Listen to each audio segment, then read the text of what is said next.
Welcome to Workers Rock, a podcast that explores this truth, that we have the power to change the culture of employment across the globe. I'm Amorette Miller, the host of Workers Rock. Workers Rock is part of the Labor Radio Podcast Network. All right, Andy Hall, thank you so much. Welcome to Workers Rock. How are you? I'm okay. Good morning. Nice to be with you today.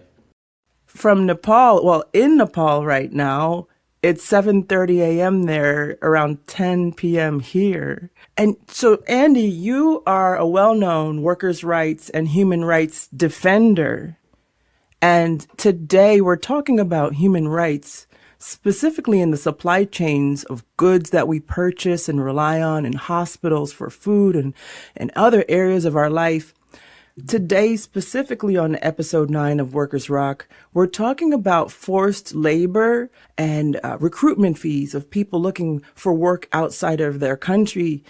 Can you tell me about this? Tell me about your work. I started working on migrant rights issues in about 2005 in Thailand, actually. I quit my PhD. It was on corporate criminal responsibility for workplace deaths, actually. And I ended up, because a friend was in Thailand, and I ended up working there. And most of, like Thailand, Malaysia, even Singapore, a significant proportion of the workforce are migrant workers, like you have in the US, also from Central and South America. And these workers, often in Thailand at the time, they came in irregularly, so they were smuggled in from Myanmar, from Cambodia, Laos, and then in Malaysia they came in legally, but they were indebted. And so a lot of these workers who are basically desperate, for many reasons, in Myanmar now there's very serious, the military is in power, there's a dictatorship, there's social economic hardship, social conflict, some would say genocide, and people are fleeing for a better life.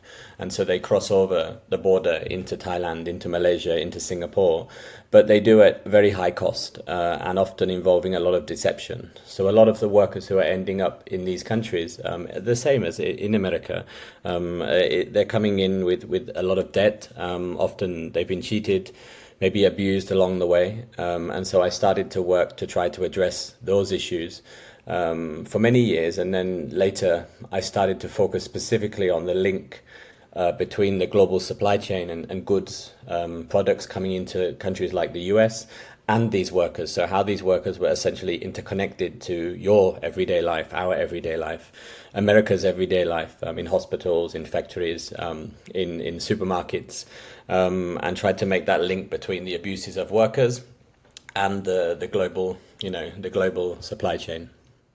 Right. So I'm hearing that migrant workers pay recruiters in their home countries and they're promised work, but sometimes there's no work on the other side. What is that? Yeah, workers, there's two ways. There's irregular migration and there's regular migration. And so workers sometimes come through legal channels. They sometimes come through illegal or irregular channels.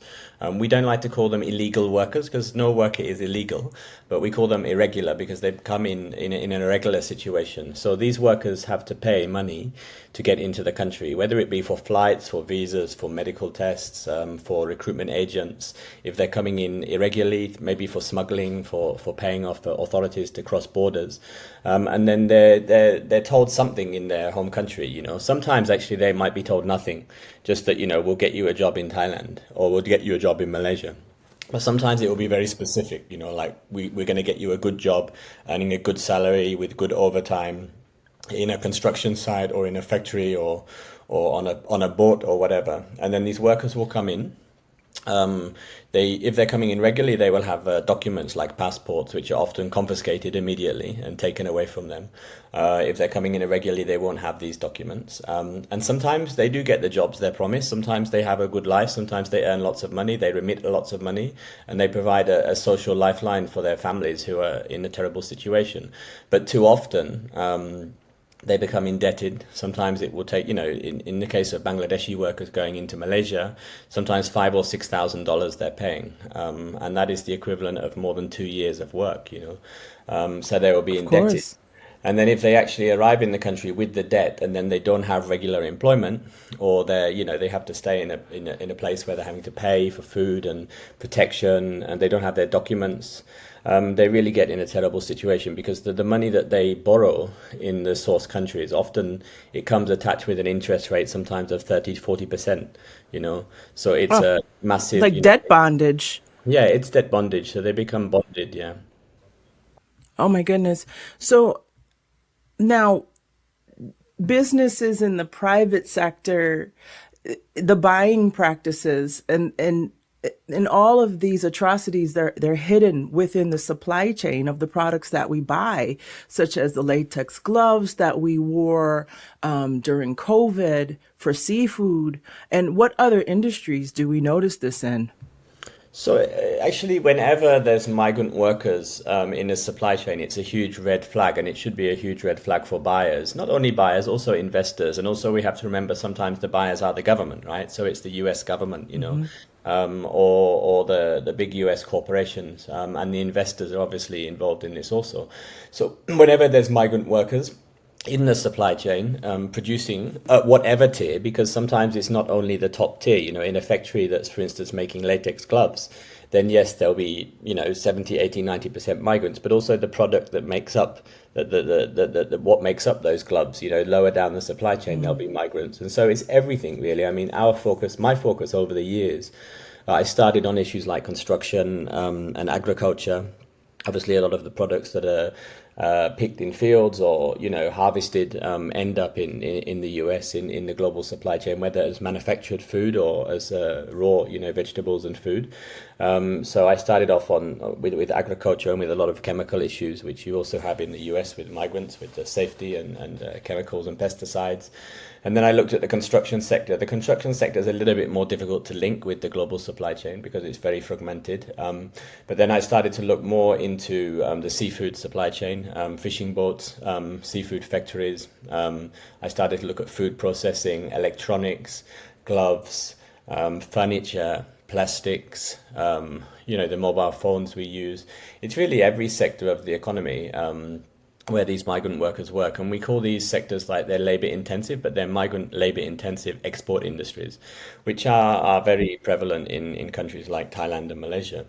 But there's also a lot of workers, for instance, in Singapore, working on shipbuilding projects, and other projects that are very much linked to the West. So there are audit companies that do come in and, maybe uncover some working conditions that are against ILO standards. However, they can be paid by outside interests, right? They can be sponsored by companies themselves and perhaps not produce real results. But you, Andy, go into the communities, you speak to the people, and you uncover these atrocities on your own. Tell me about that work. Yeah, one of the biggest challenges that we face, or we see workers facing, is the systemic failure of social compliance audits to pick up any of these abuses, right? So they go into a workplace, they're usually not paid that much. They're only there for a couple of hours or a couple of days. For instance, they don't go on night shift. And you're seeing this in the US also. It's not just in this area of the world. When you're looking for child labor in factories in the US and you don't find it in the day, it's actually there in the night, but the auditors are not going in the night. So there's this systemic failure to pick up by this systemic forced labor that's occurring. So for instance, auditors would go into a factory and all the workers would have their passports in their hands. And the auditor was said, do you have your passports? And the workers have already been told, yes, you have to say that you have your passports. But the minute the auditor leaves, the passports are taken back, right? Or the workers have access, for instance, to a locker where their passport is. But when the auditor's not there, they can't go in that room where the locker is. Or they'll face different deductions from their salary. They'll be doing overtime that's not put on the pay slips. So many different issues that these audits failed. And so, I had a kind of a saying, that I sometimes said when I spoke to like audit companies or consultants, and I said, I could often detect in 5 minutes, by sitting down with a group of workers who are maybe celebrating a cultural event in their accommodation, and I'm with a remittance agent who has their trust, and we're sitting down on the floor having some food and drink together, and they'll say to me, oh, we don't have our passports, things are so terrible. And so, within 5 minutes, I could detect what an audit wouldn't detect in 5 years, right? And so, I think Right. it's a bit like It's a bit like, I guess, in the US, you have a model of, the worker-driven social monitoring, which is going on. For instance, in New York, you have on these apple farms. In Florida, you Upstate New have the York. coalition, Hmm. Immokalee workers, and you have this concept of worker-driven social monitoring. So, I mean, my system and the people that I work with, our system is not organized because we haven't managed to do what you've done in the US to really bring buyers into this and add a premium to the cost to have this monitoring by an independent organization like the Coalition of Immokalee Workers, or this worker-driven social monitoring, fair food, the milk Hmm. campaign. But we try to do that on a small scale, and we try to do the same thing. So we try to get the real conditions from the workers, and we try to do what we try to fill a gap, which social compliance audits are really. Yeah, it's a gap, and that's the problem also, because in this area of the world also, and again, it's similar all over the world.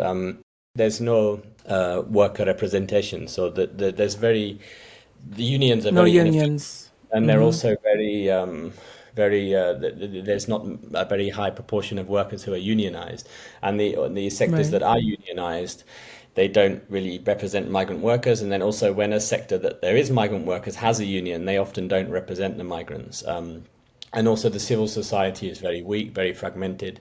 So there's really the only voice for workers is often social compliance audits, and when they fail, there's no voice at all.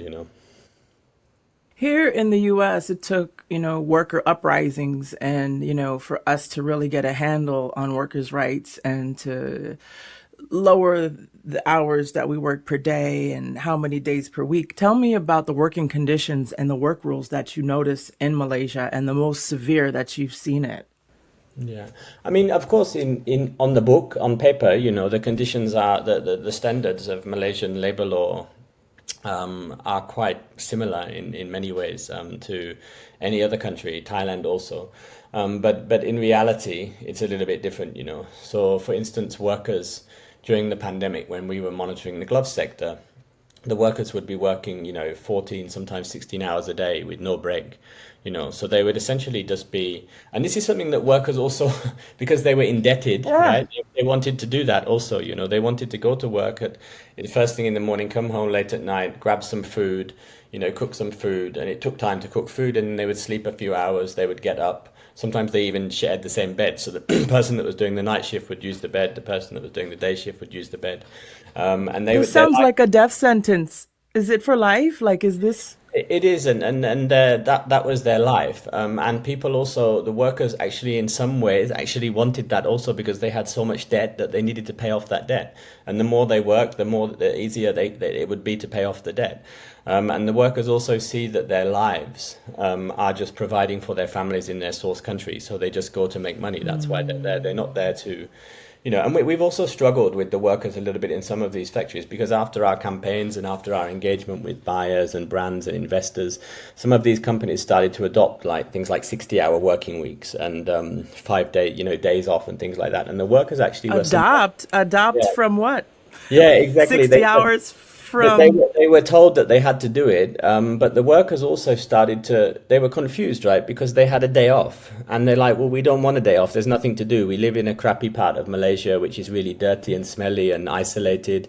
There's nothing around us. We just want to work all the time. We don't want a day off. And we had to speak to workers, and we had to say to them, look, if you go on a bus for like 20 minutes, there's a shopping mall, there's a cinema, there's coffee shops, you can play sports, you can find some sports facilities, you can do some, create some clubs.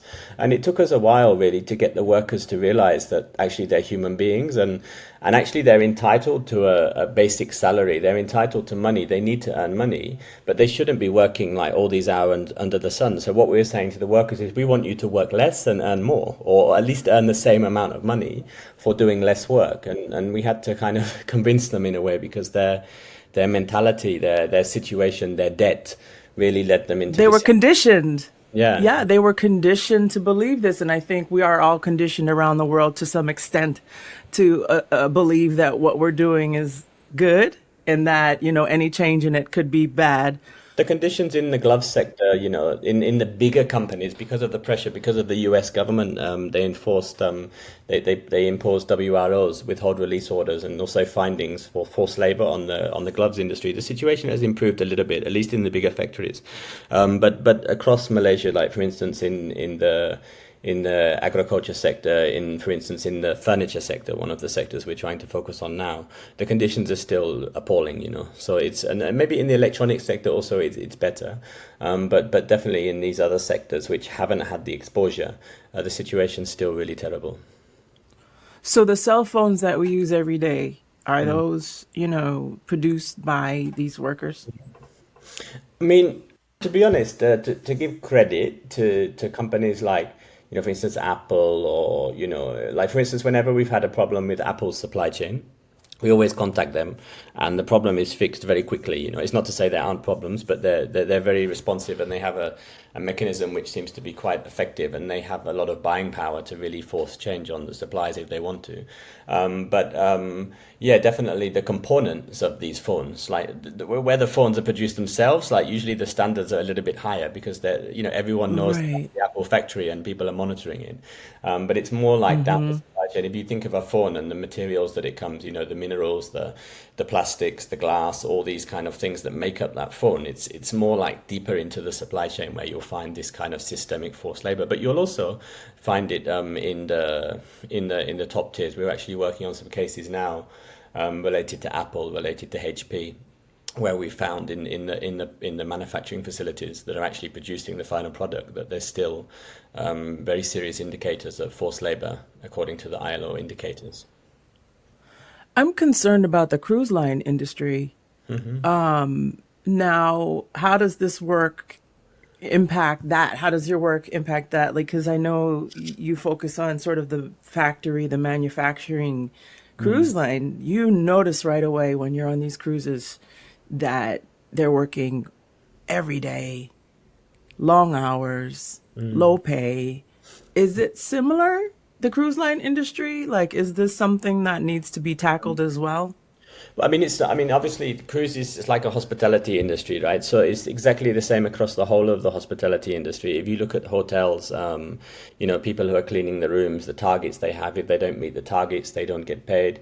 They're also in massive debt. Often, cleaners and people who are working in these hospitality sectors, they're also not employed directly. So, for instance, if you have a cruise ship, it's probably the people who are doing the cleaning are outsourced, right? So there's an outsourcing agent who's in between the company and the cruise ship and the Oh workers. no, And there'll be lots of that's awful. recruitment fees also, because one of the big issues that we find in our work, is that there's not always direct employment. A lot of the time these workers or these migrant workers are indebted, and the people who are holding their passports are outsourced agents, or like people cleaning agents, or even outsourcing agents for migrant workers is illegal in Malaysia and Thailand, but it's still very prevalent. So. So is it a zero sum game? Like, if you do go to Malaysia to work, can you leave? Can they Yeah, quit? it depends. Some, yeah, you can, but if you don't leave properly, maybe you can never go in again, because you have to get a checkout. And also, it depends if you have a passport.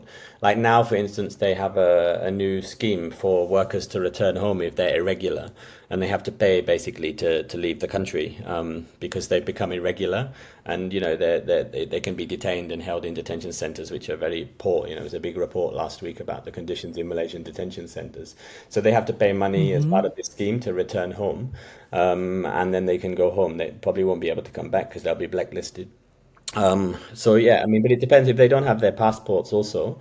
They have to engage with the authorities, and we have a lot of corruption, for instance, in the High Commission or the embassies that are responsible for protecting these workers. So in Malaysia, for instance, in the Nepal embassy or the Bangladeshi High Commission, there's a lot of corruption. So workers have to pay a lot of money to utilize the consular services of the country of origin. So.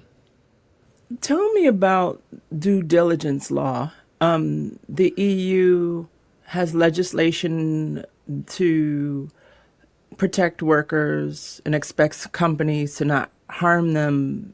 Tell me about more about that. That's something new this year. So, I mean, I've been working on this for instance, I've been working closely with the Vice President of the European Parliament. It's a very good friend of mine, Heidi Hautala. She's led this kind of revolution in Europe to develop these forced labor laws and also mandatory human rights due diligence laws. We call it the CS-DDD laws. And they've just been almost passed. In the European Union, and this will require companies, but very big companies actually, because it's really been watered down. So it used to be a lot of companies, but now it's very few companies that are within the scope of the legislation. So they have to do this mandatory human rights due diligence. So they have to look at their supply chain, look at where there's risks, and they need to show that they're taking action against those risks. So either they're controlling the risk, preventing the risks, remediating the risks, and this has been developing for quite a while. But the thing is, for me, I mean, it's as an activist on the ground, as someone who's working on the ground, and I also do, if companies approach me, because often I approach companies with complaints, right? And sometimes the companies are so different, Some of the companies will be very aggressive, they will threaten legal action, maybe they will ignore me. But some companies will generally say, look, we don't know how to manage this, can you help us? And myself and colleagues will help them, because we want to support companies, right? To do the right thing. But what we found is that with all this development of all these laws, we haven't found like companies in the West, like US companies. I've never had a US company reach out to me, in how many years I've been doing this now, like 19 years, right? Like someone like Walmart or Costco or reach out to me and say, hi, Andy, we're doing due diligence on our supply chain in Thailand and Malaysia. We'd like to have a call with you, or we'd like to consult with you, or we'd like to, get your advice, or, any of these big glove companies or anyone, And so this whole concept of mandatory human rights due diligence means that these companies should be reaching out to people like me, the colleagues that I'm working with on the ground, and asking us what's really happening. But the only people that we kind of seem to get contacted by is like sustainability consultants, and risk management consultants and investor relations people. So the thing Right.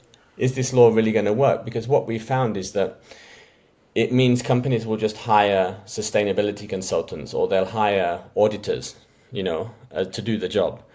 But the issue is that, are they really engaging? Is it really a worker-driven model, or at least, I mean, we cannot say, I cannot say I'm a worker, right? I'm not a worker. My colleagues are former workers. So all the people that I work with, they're all former migrant workers, right? So they've been in that situation. Right. I'm not. But we feel that we can at least represent workers in some way, shape or form. And so it should be people like us, people like unions, people like activists on the ground who are being consulted if this legislation is going to be successful. And we really don't see that happening. So would be my concern about what's going to happen with that legislation. Are there more out there like you? Are you the only, have you ever met others that are doing something similar? And what, it seems like, you're drinking out of the ocean, you're just trying to swallow it all. And in effect, what's success going to look like in your lifetime? Well, I mean, I've seen some really good investigative journalists who are doing similar stuff to me. They do it in a long-term thing. So you'll see, for instance, for me, when I see abuses, I need to deal with them now, right? There's no waiting for 2 years until I publish my film, or waiting for a year until I publish my breaking article in the New York Times, right? I can't do that. Because when we see the suffering of workers, we have to deal with it now, right? So I will be sending emails Right. to companies. As soon as I have at least basic information that there's an abuse going on, I will contact the companies, right? Whereas some investigative journalists will essentially research until they have every shred of evidence, and then they'll publish the story, right? So I've seen investigative journalists doing similar things. I've seen NGOs doing similar things. But it's more like long-term, they do long-term, they do reports, they do investigations. Whereas for me, it's really about, the urgency of the situation. But in terms of success, I mean, when I was in Thailand, I helped to found one organization called the Migrant Worker Rights Network, which still exists today. And that's kind of one of my legacies or my strong points. One of the successes of my life, because I've managed to create an organization that exists independent of myself, and it has a lot of challenges. It's not the strongest of organizations, but still it exists. But for me, I would always I would hope that I could create individual or support individuals, and nurture individuals and organizations that will go on beyond me, right? That's one of my aims, but it's very difficult in this part of the world because people are not willing to put themselves out there, and also maybe they don't have the capacity. So if I can't achieve that, then I would hope to at least achieve some change in the behavior, buying practices, policies, systems of these massive corporations, and also investors, and also the general public, to create more awareness through my work, which I think I can say I've done. But it's not like you always have to question. Like, a lot of people say to me, your work is not sustainable. It's not going to go on beyond what you do. It's really difficult because you need to nurture an individual who's going to carry that on, or an organization that's going to carry that on, or you need to have companies that say, yes, we're going to change our systems. But I do believe that my work has led to some significant changes in corporate practice, and also some massive remediation. Like, for instance, in Malaysia, there was about $150 million remediated to gloves workers in recruitment fees as a result of the work that I've done. So I would like to think that in terms of remediation, we're at least into $300-400 million as a result of my work, which I guess is also a positive legacy, because every dollar, goes towards a child's education in Nepal or in Myanmar, maybe someone's Right. medical treatment in their source country. So, I mean, it's a positive impact. And the high consumptive demand, like it kind of drives this, like it sustains these horrible conditions to persist, because without the migrant work, the prices get affected. So it's awful. It's just this vicious cycle. And how to change that to bring parity to all workers around the world. I mean, it's hard for me because I haven't done an economic analysis, and also I'm not an economics or a market expert or an investor expert or whatever. I'm just a human rights activist. So I see the situation on the ground and I respond to it, right? And if a worker is being abused, a worker is being abused, right? This is the issue. This is the problem. Whether they're being abused because of buying practices or whatever it's the second issue, right? And of course, it's also the primary cause. But sometimes we also have to look at where the responsibility lies, right? Because, for instance, I would see companies like these big companies as beholden to their investors, right? They need to give returns to their investors. They need to exploit in order to give the profit that people want in their pension funds, right? I don't have any pension.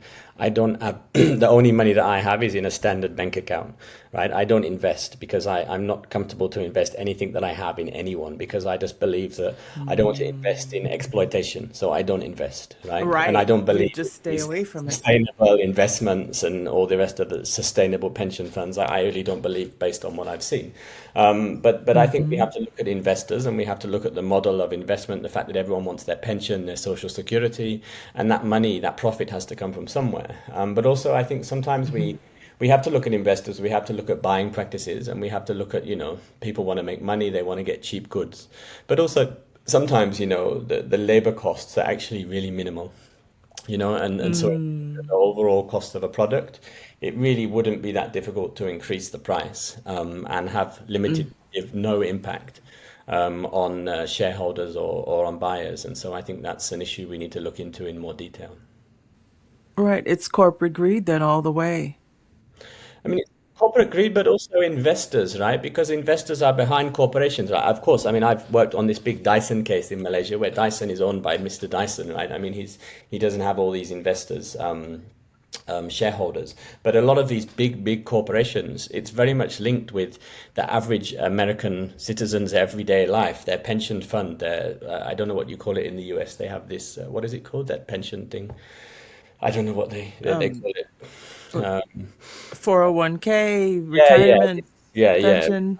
Yeah, I think people say this. I'm not well aware of the system there, but it's very much linked to this, right? Like, it's not like you Right. just blame these corporations and these directors who, of course, are getting huge amounts of, salaries and all the rest of it. But you have to look at the core of this, and this is the investors, and the fact that, people want these pensions, and it's very much linked to investing in profitable industries which give good returns, right? And that is essentially the return is coming from often from the exploitation of a migrant worker in Malaysia who's in systemic forced labor because their recruitment wasn't done ethically. You know, if we had a company, for instance, in the US who said, okay, everyone in our supply chain should be recruited ethically, we'll cover all the costs, we don't want anyone paying any money for jobs, we'll monitor that, we'll have people on the ground, worker-driven social Right. monitoring, we'll put the money into that, then it could happen. But we rarely see that happening, you know.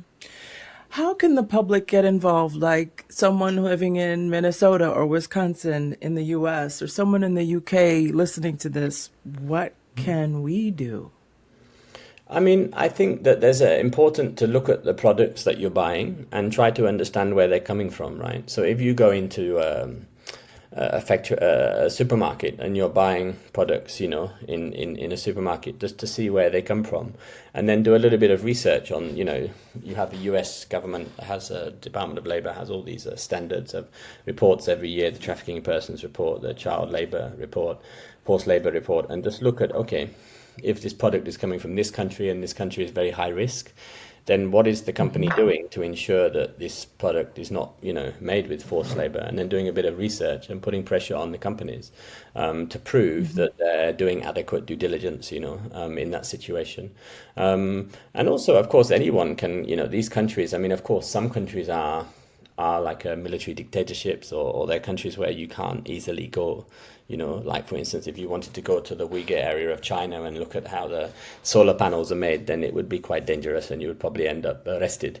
But if you were to come to Thailand or Malaysia or Singapore, you could walk around and you could go to these factory areas and you could speak to workers, right? Some of them speak English as well, and you could find out what their conditions are like, and you could write blogs and you could have podcasts like this, you know, telling people that's really all that we can do, and put pressure Right. on and also, you know, tip off journalists, speak to your local journalists, you know, and things like that. I mean, everyone can do so much, and it's not always just about also buying, like people think if you go to the supermarket and you buy fair trade goods, then it's okay, you can sleep well at night. But to be honest, I've seen most of these fair trade goods are also, they focus on, you know, there's also so much exploitation in the certification schemes, and they don't pick up so many of the issues. So you can't just believe that because you buy a certain product. I mean, I think I heard apparently that this chocolates, this Tony's chocolate is a good one, and people should buy Tony's chocolates because it's made in a good way. I'm always kind of cynical, but I'm happy to be optimistic that it is true. But it's not enough just to do that. Your average consumer cannot say, okay, I'm buying fair trade products, I'm buying products that are certified, therefore I'm paying a bit more for the product, therefore everything will be okay. It's not like that. You need to make a little bit more effort than that.